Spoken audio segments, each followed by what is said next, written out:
And with that, I will hand things over to Rama. Thank you. Hi, everyone. Thank you for coming tonight. So like Dan said, we're just going to start with our land acknowledgement. It is with gratitude and humility that we acknowledge that we are learning, speaking, and gathering on the ancestral homelands of the Mohican people, who are the indigenous peoples of this land. Despite tremendous hardship in being forced from here, today their community resides in Wisconsin and is known as the Stockbridge-Munsee community. We pay honor and respect to their ancestors, past and present, as we commit to building a more inclusive and equitable space for all. And I'm really excited to introduce our speaker, Molly, tonight. Sorry, losing my voice a little bit. Molly Freiberg is a licensed clinical social worker, the owner of Inhabit and Rise, her private therapy practice in Troy, New York, and RPA's former community engagement manager.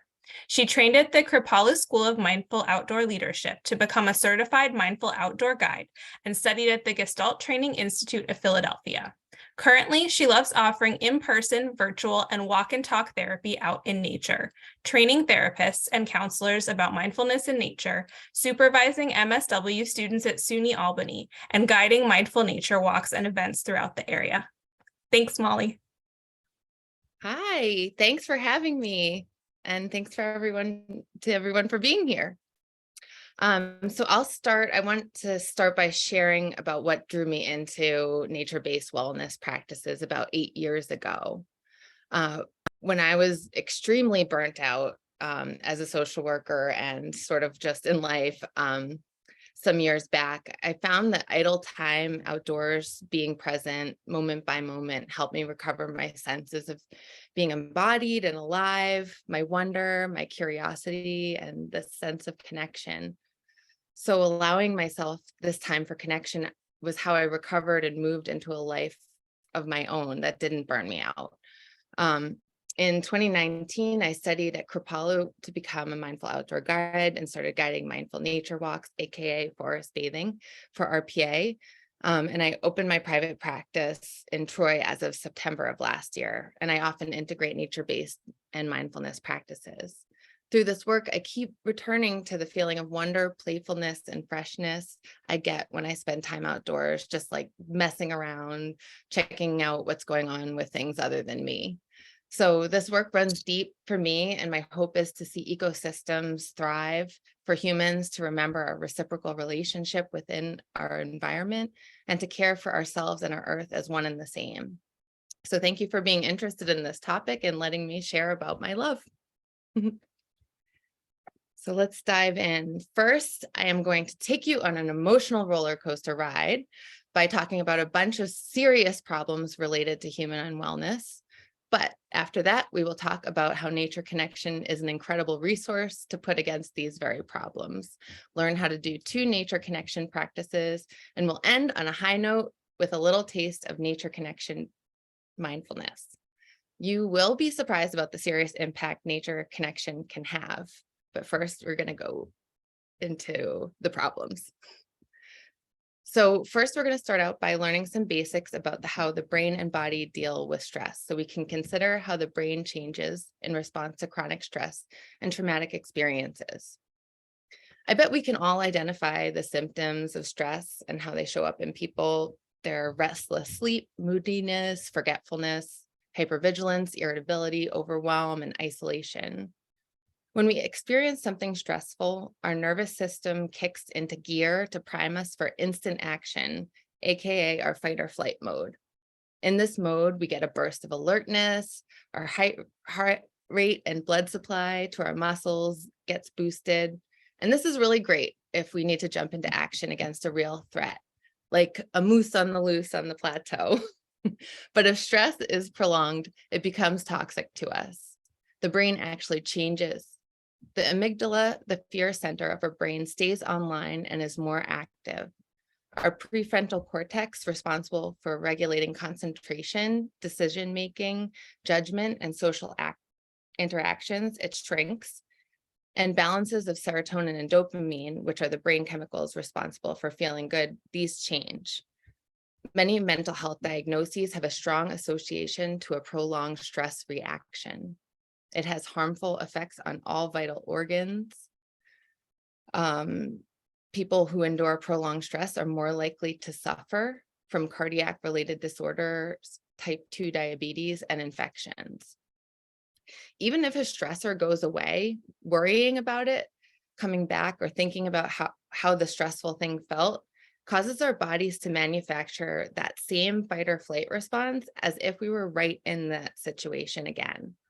This can be seen especially well when considering PTSD or post-traumatic stress disorder, when major stress responses continue long after the traumatic event. So also a hard thing is that when we practice something like learning an instrument, we get better because we strengthen our neural connections between certain areas of the brain. So that means when we practice stress, fear, and worry, we get better at it. Then that perpetuates our stress response. According to the American Institute of Stress, about 33% of people report feeling extreme stress. 77% of people experience stress that affects their physical health. 73% of people have stress that impacts their mental health. More problems. In May 2020, a poll found that adults spend more than 6,259 hours a year on screens. That means the average US adult will spend the equivalent of 44 years of their lives staring at screens.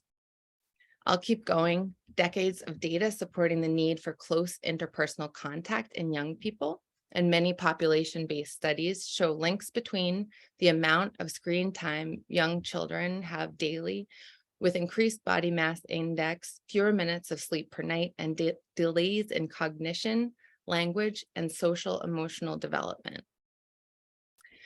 Another one, the CDC just released a new report regarding the mental health of high schoolers. 42% said they experienced persistent feelings of sadness or hopelessness, with rates of despair especially high for girls. People are also experiencing ecological grief, which is defined as the grief felt in relation to experienced or anticipated ecological losses, including the loss of species, ecosystems, and meaningful landscapes due to the acute or chronic environmental change. At the same time, most folks are experiencing climate anxiety as the planet warms and weather weirds. According to a 2018 national survey, almost 70% of people in the United States are worried about climate change, and around 51% feel helpless.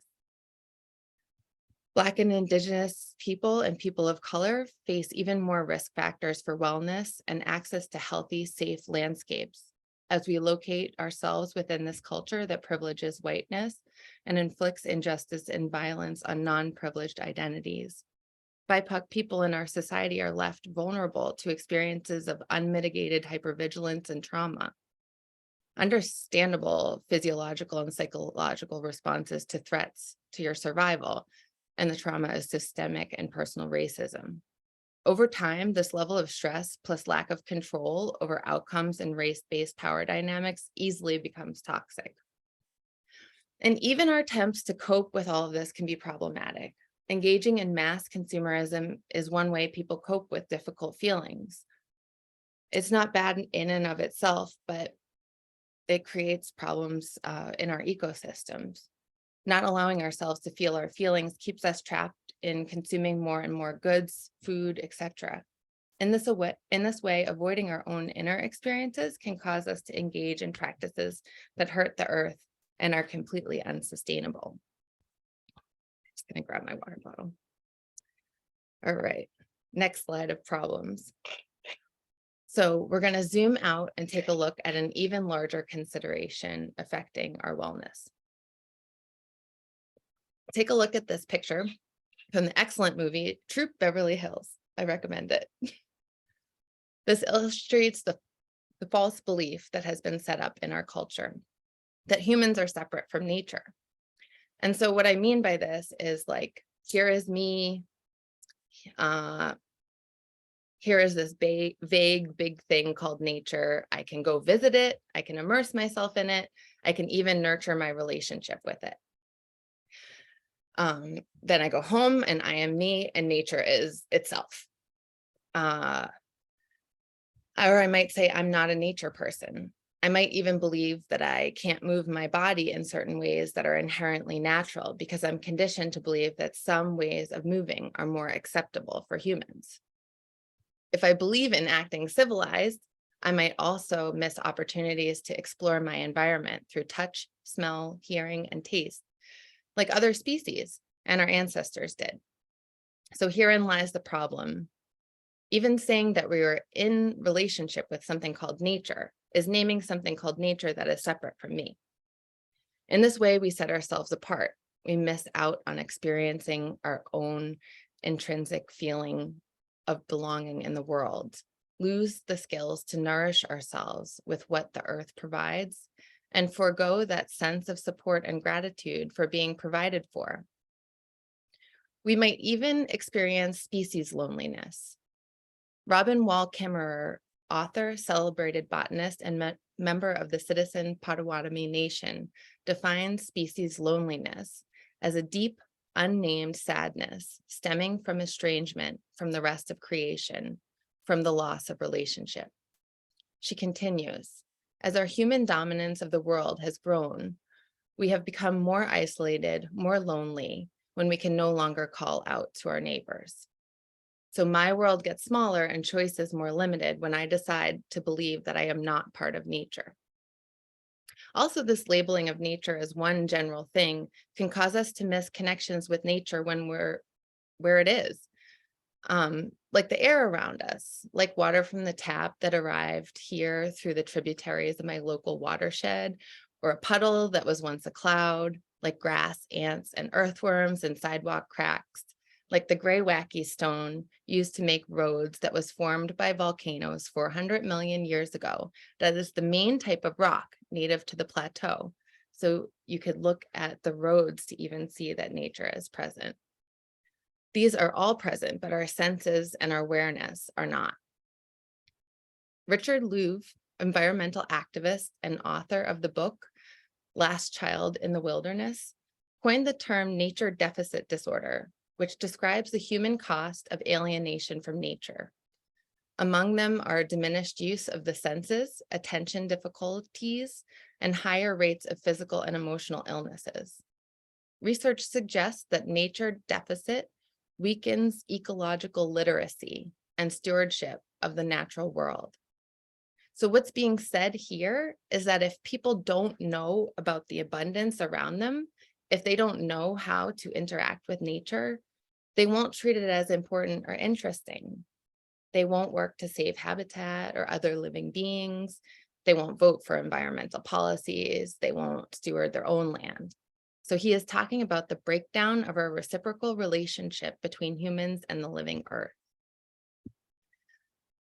Richard Louv reminds us, though, that the definition of nature doesn't just mean the outdoors. It comes from the Latin word natura, meaning birth, constitution, character, course of things, and nasi, to be born. In this definition, he touches into the heart of humans' inseparability from nature. In actuality, we are of nature. It is our origin and our source. We are from it and one and the same, a part of the whole. I become whole when I allow myself to remember to return and experience myself as part of the whole. So in summary, when we disown what is nature inside of us, we disown a living part of ourselves and set ourselves up for this host of complications. Okay, so the truth is dark sometimes, but as a therapist, I know that there is hope. So let's learn about how nature can be an excellent co-therapist and health resource. So I'll drop a few facts on you about the benefits humans get from simply connecting to the natural world and environments. Kids who are exposed to nature have an increased attention span, self-discipline, physical fitness, and reduction in stress.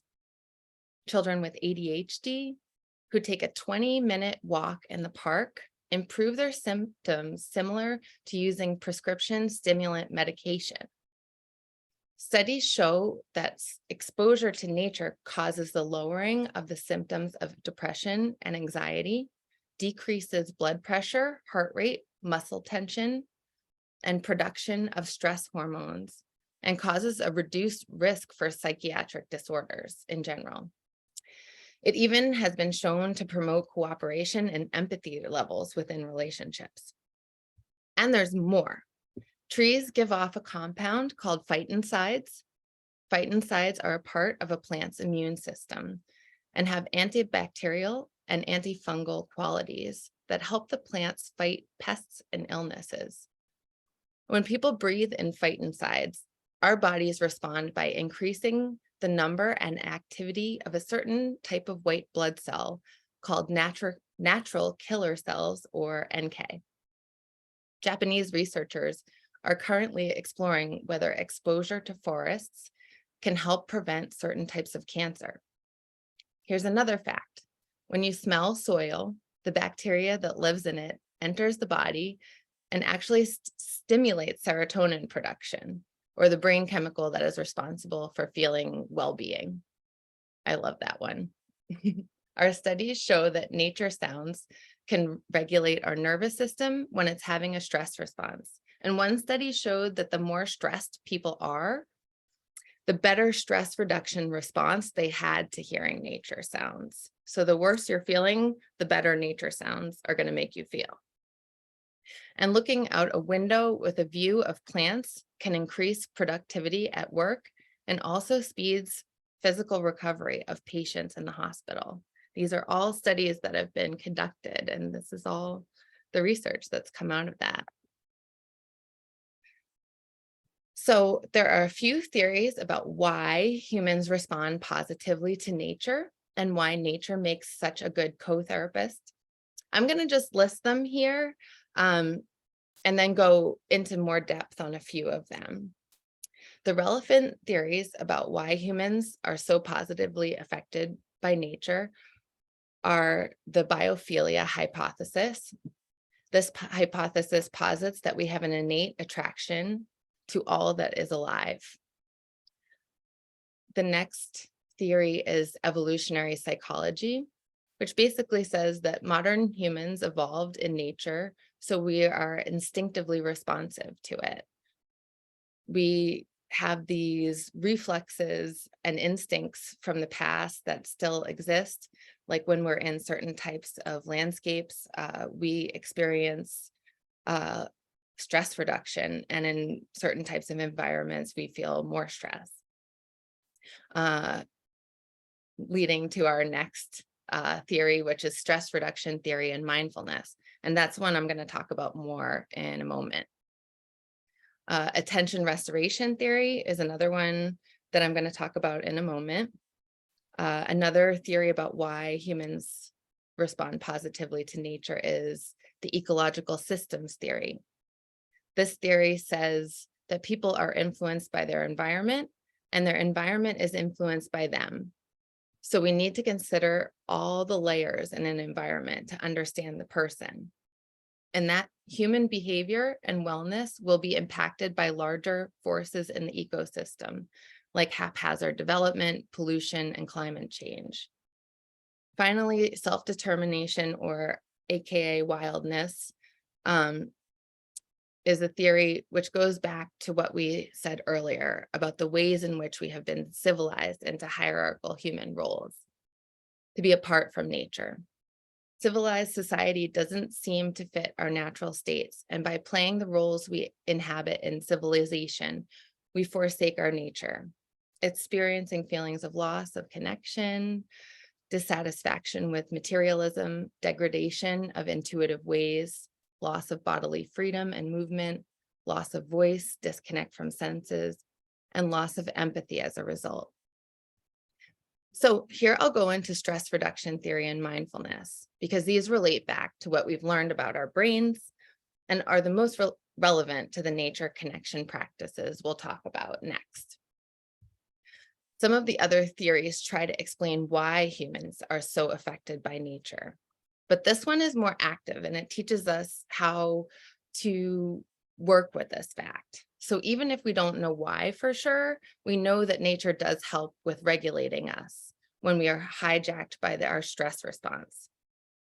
We learned earlier that stress puts us into a fight or flight mode. When we engage in present-centered awareness practices or activities that shut off our thinking minds and bring us into the experience of the present moment in an environment that feels calming to our bodies, our fight or flight stress response shuts off and our bodies switch into another mode, rest, digest, and heal mode.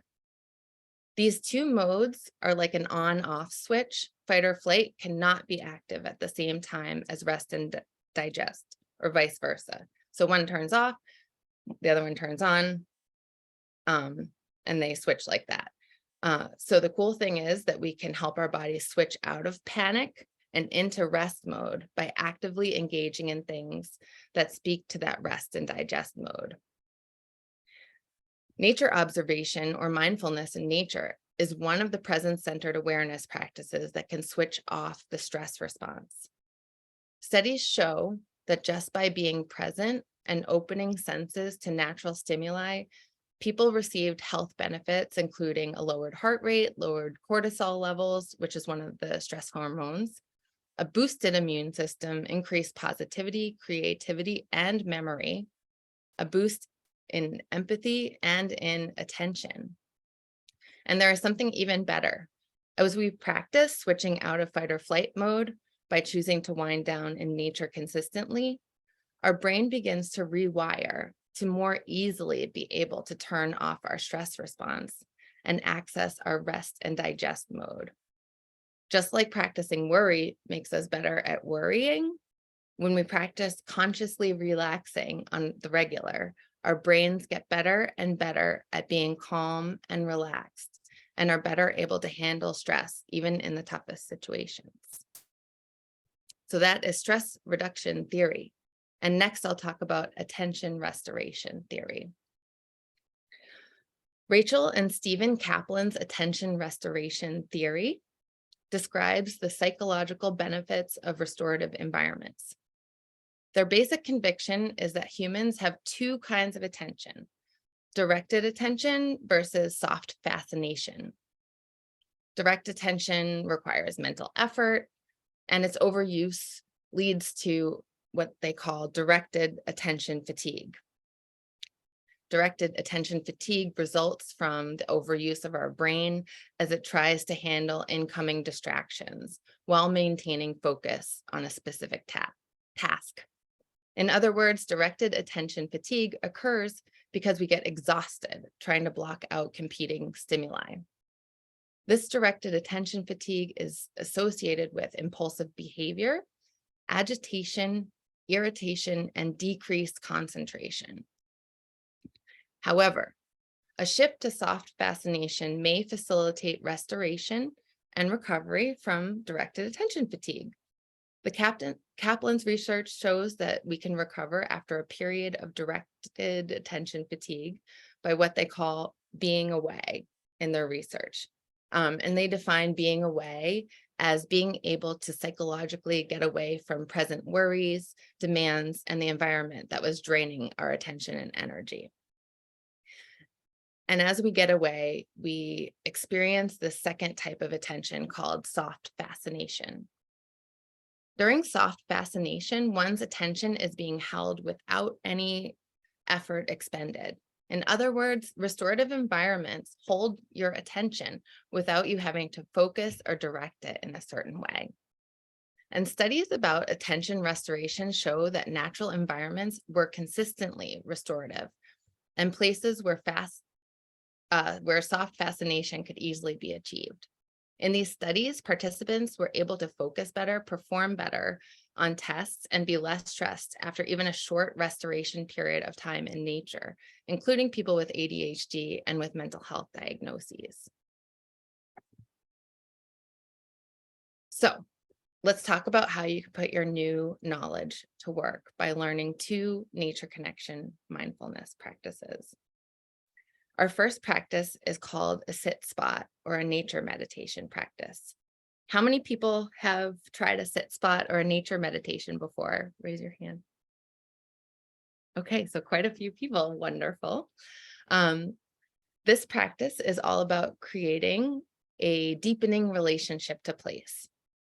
Richard Louv, who was mentioned earlier, writes about something called place blindness, which is a concept that tries to describe modern humans' low awareness of their natural surroundings. For instance, when we mention a landmark while giving directions, we say, the place off 787 by the pizza shop, and not, that maple tree, you turn there until you get to the place in the creek where the otters like to hunt. So a sit spot practice is the antidote to this. It's about sinking in and bonding with an environment and increasing overall awareness of the more than human, non-human made world. So to start your sit spot practice, you choose one place outdoors that is easy to visit, has a view of something wild, has an appealing place to sit, and is somewhere where you will enjoy spending time. And I just want to add that this can actually be indoors too, by looking out at something as simple as trees, sky, and weather. And actually, research shows that even looking at houseplants has been proved to improve wellness outcomes. That's kind of amazing. So your sit spot could be looking at a plant even. So visit your sit spot and just observe quietly, engaging your 5+ senses, and that can be for any amount of time that feels right for you. When your mind wanders, which it definitely will, because it wanders for all of us, just re-engage your senses and put your attention on consciously breathing to come back to the present moment within side of yourself and in the environment. Some people go to their sit spots once, you might just go one time. Sometimes people will go daily and sometimes seasonally to notice what changes and what stays the same.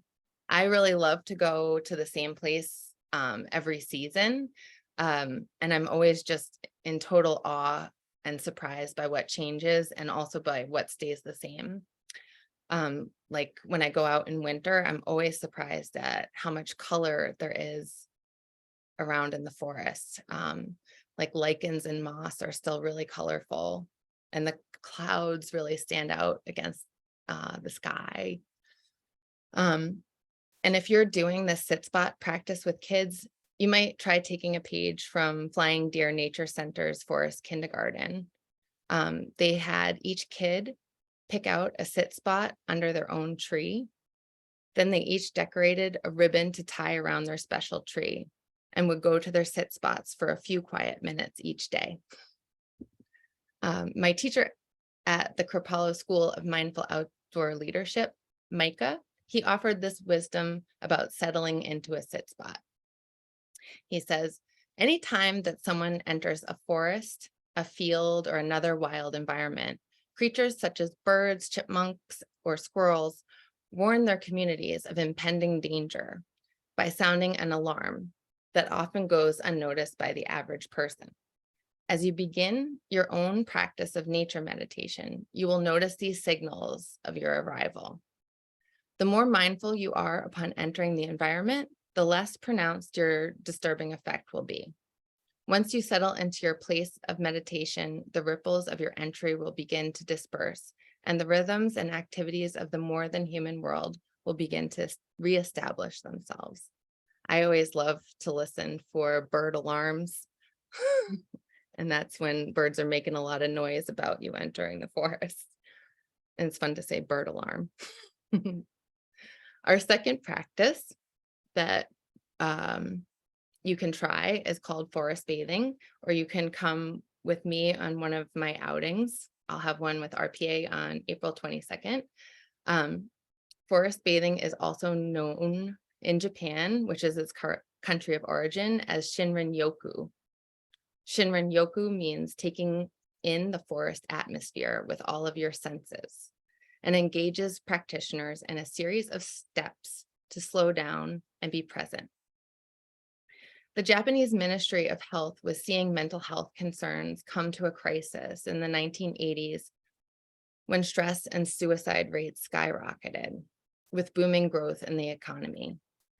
As Japan has an abundance of forests and the practices of Shintoism are common in the culture, the ministry proposed using nature connection as a health intervention.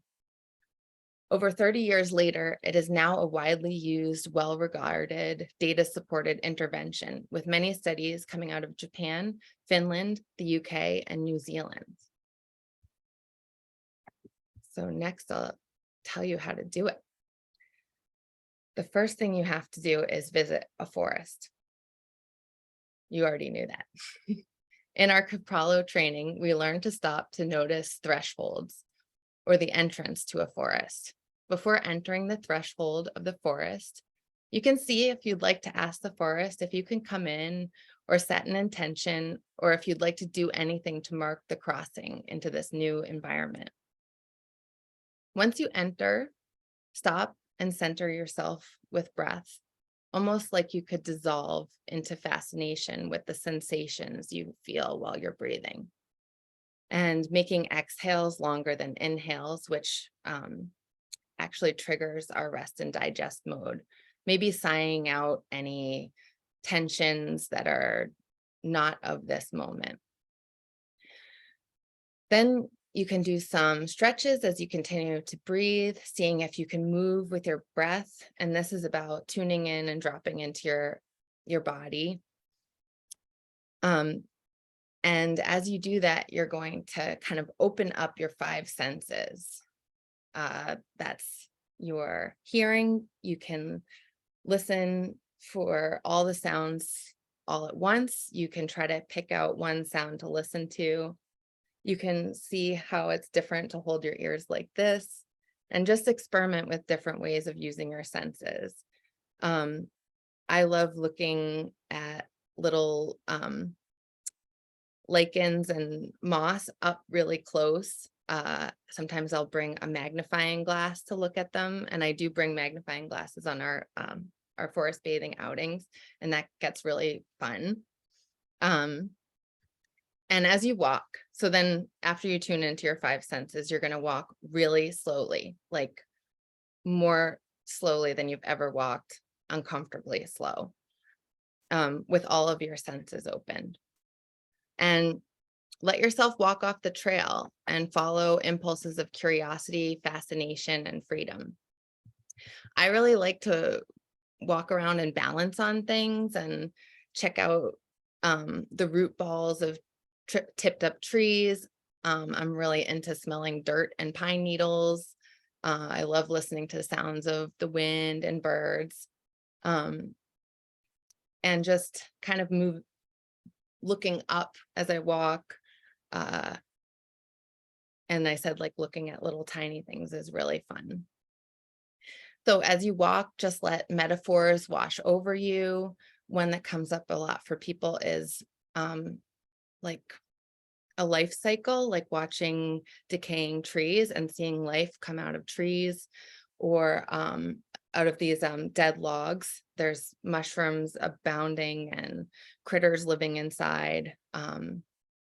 So that transformation, we sometimes see trees growing out of the most impossible situations, out of rocks, and that feels like an important metaphor at different times too.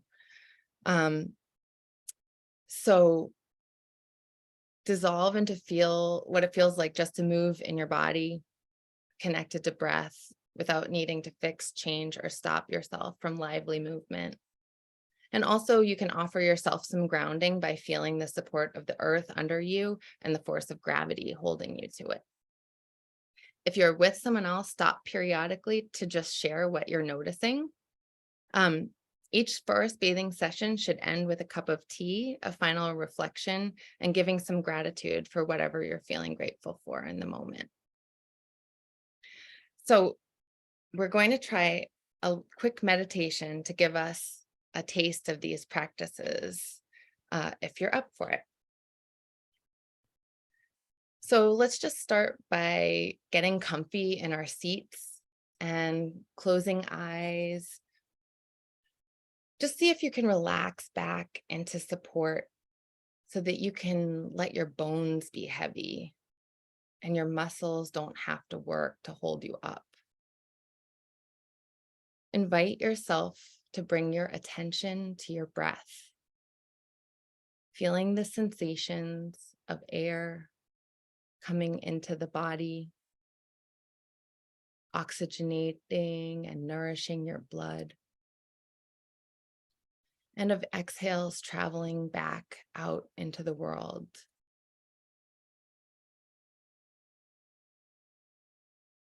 Stay with your attention on the cycle of breath. You might feel how your breath creates space with each inhale and releases tension with each exhale. And you might find that this rhythm gently moves your body, like being rocked by a wave.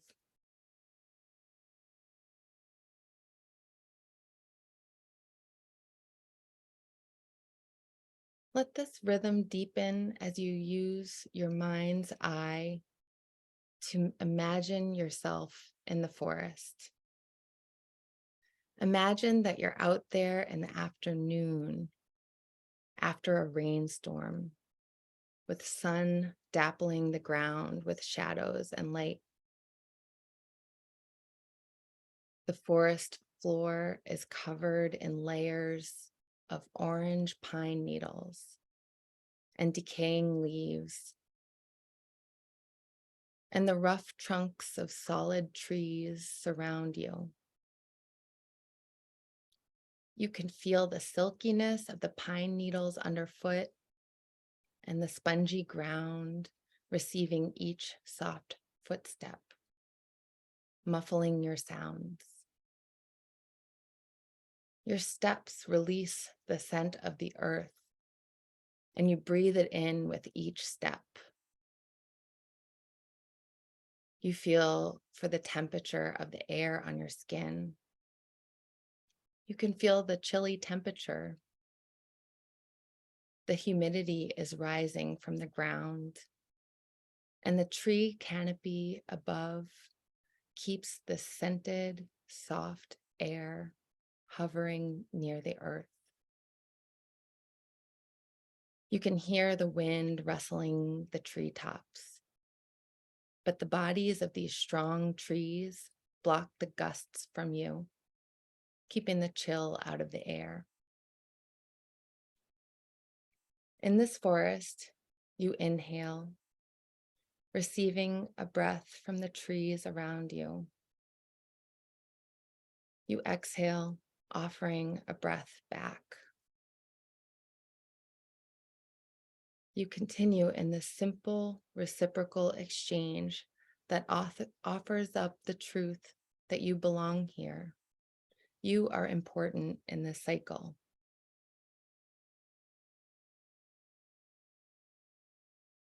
Continue this breathing with eyes closed as you start to come back to the room around you. Listening to the sounds in the room, maybe all the sounds together like a symphony. See if you can smell anything. And if you turn your head, if you can maybe catch the whiff of another smell. Feel the touch of your clothing on your skin and the support underneath you.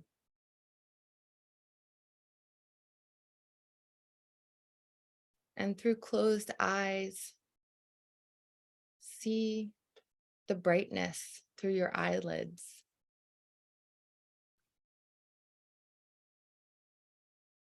And when you're ready, very gently open your eyes to add your vision to your experience of the present moment.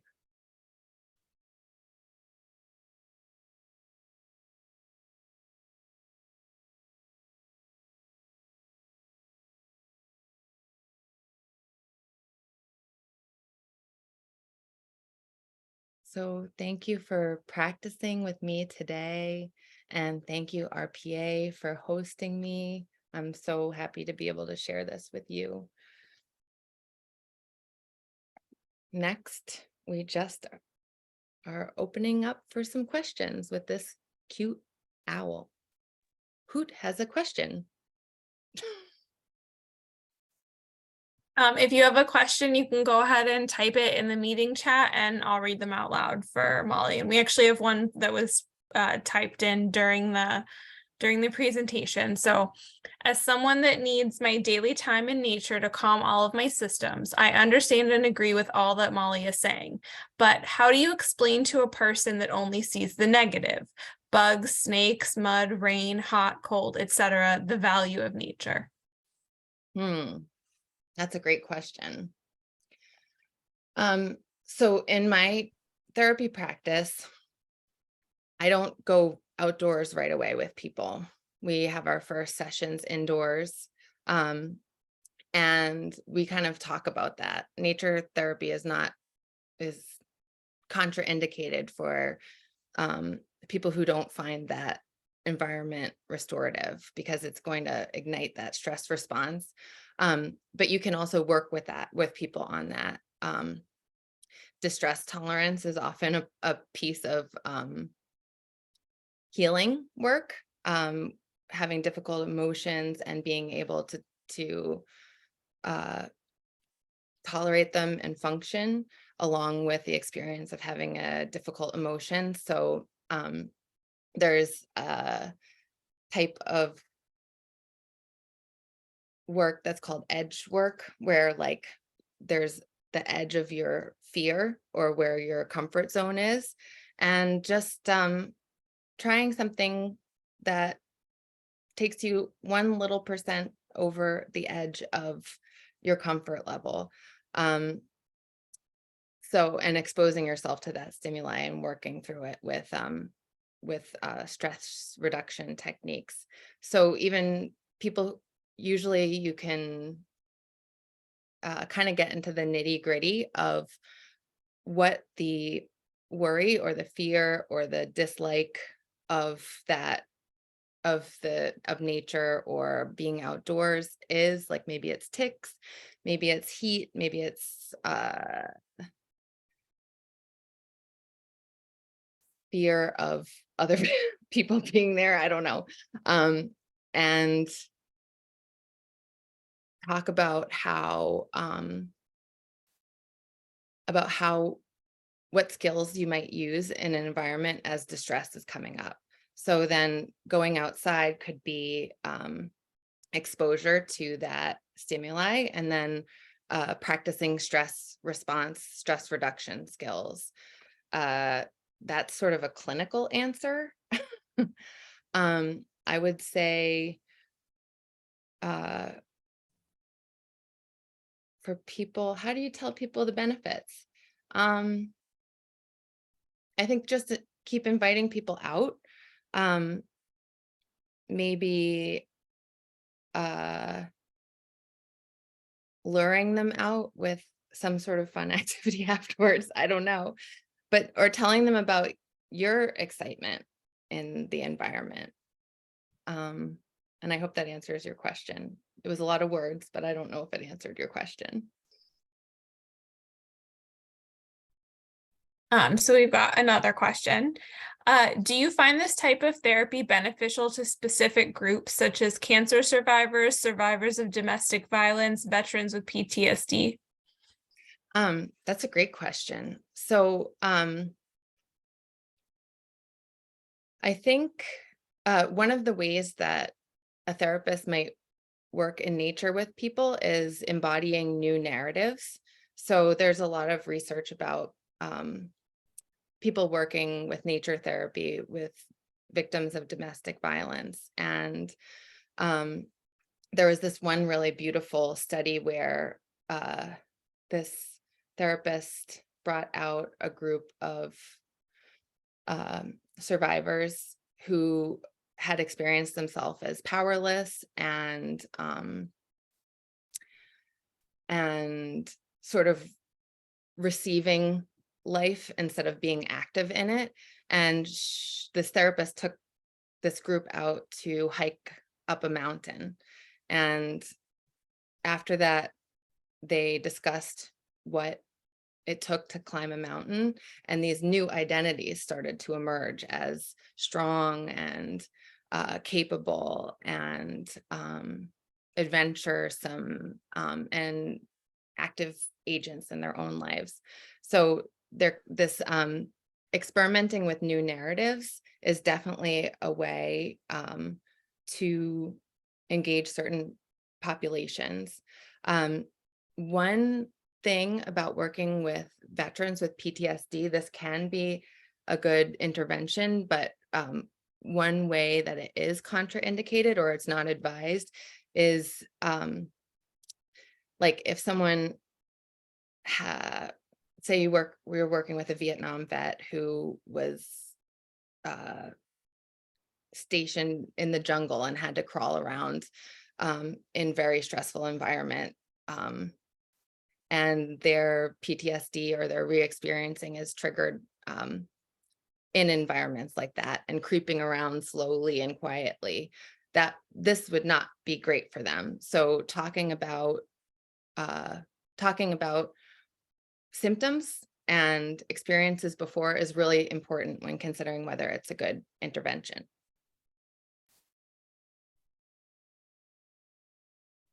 All right, we have another question. I attended a walk with you and can't wait to do another. Can you explain the significance of ending with a tea ceremony at the end? Thank you. Yeah, sure. So this is a way to engage our sense of taste. That's a sense that people are a little bit wary of engaging as we're walking through the woods. We don't want anyone to be poisoned. But a lot of times forest bathing guides will make a tea out of something from the natural setting. You can make tea out of pine needles. It has a high vitamin C concentration. Sometimes I'll bring tea that was made from something that grew in my garden, like Tulsi basil, or catnip.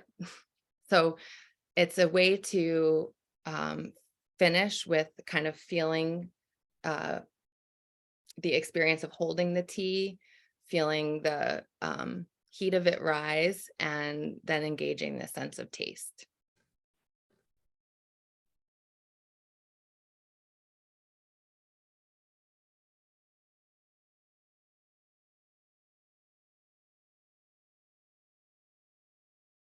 All right, if there are any other questions, I guess we'll give it a minute or two. You can just type those in the chat.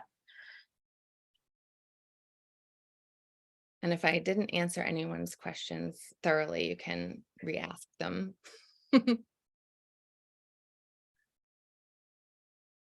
Molly, I know you mentioned this really briefly before, but do you want to say a little something about the mindful walk you'll be leading on Earth Day? Yeah, sure. I'll be leading a forest bathing outing on April 22nd from 10 a.m. to 12:30 p.m. at RPA's Valentino Community Forest, or Valentino Family Forest. I don't know which one it's called. And we'll sort of be celebrating Earth Day out there and, taking in the environment with our senses. It's a really, really, really beautiful place with cascading water and beaver ponds, and just soft. The earth is so soft because it's new trails. So I encourage everybody to come out if you can.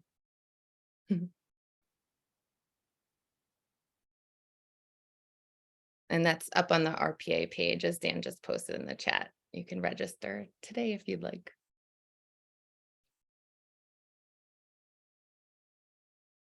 All right, a lot of wonderful thank yous in the chat, so Molly, make sure to check those out. But I think we don't have any more questions. So thank you everyone so much for coming. Thank you, Molly, for sharing so much about mindfulness. And we hope to see you at our lecture next month. Thanks, everyone.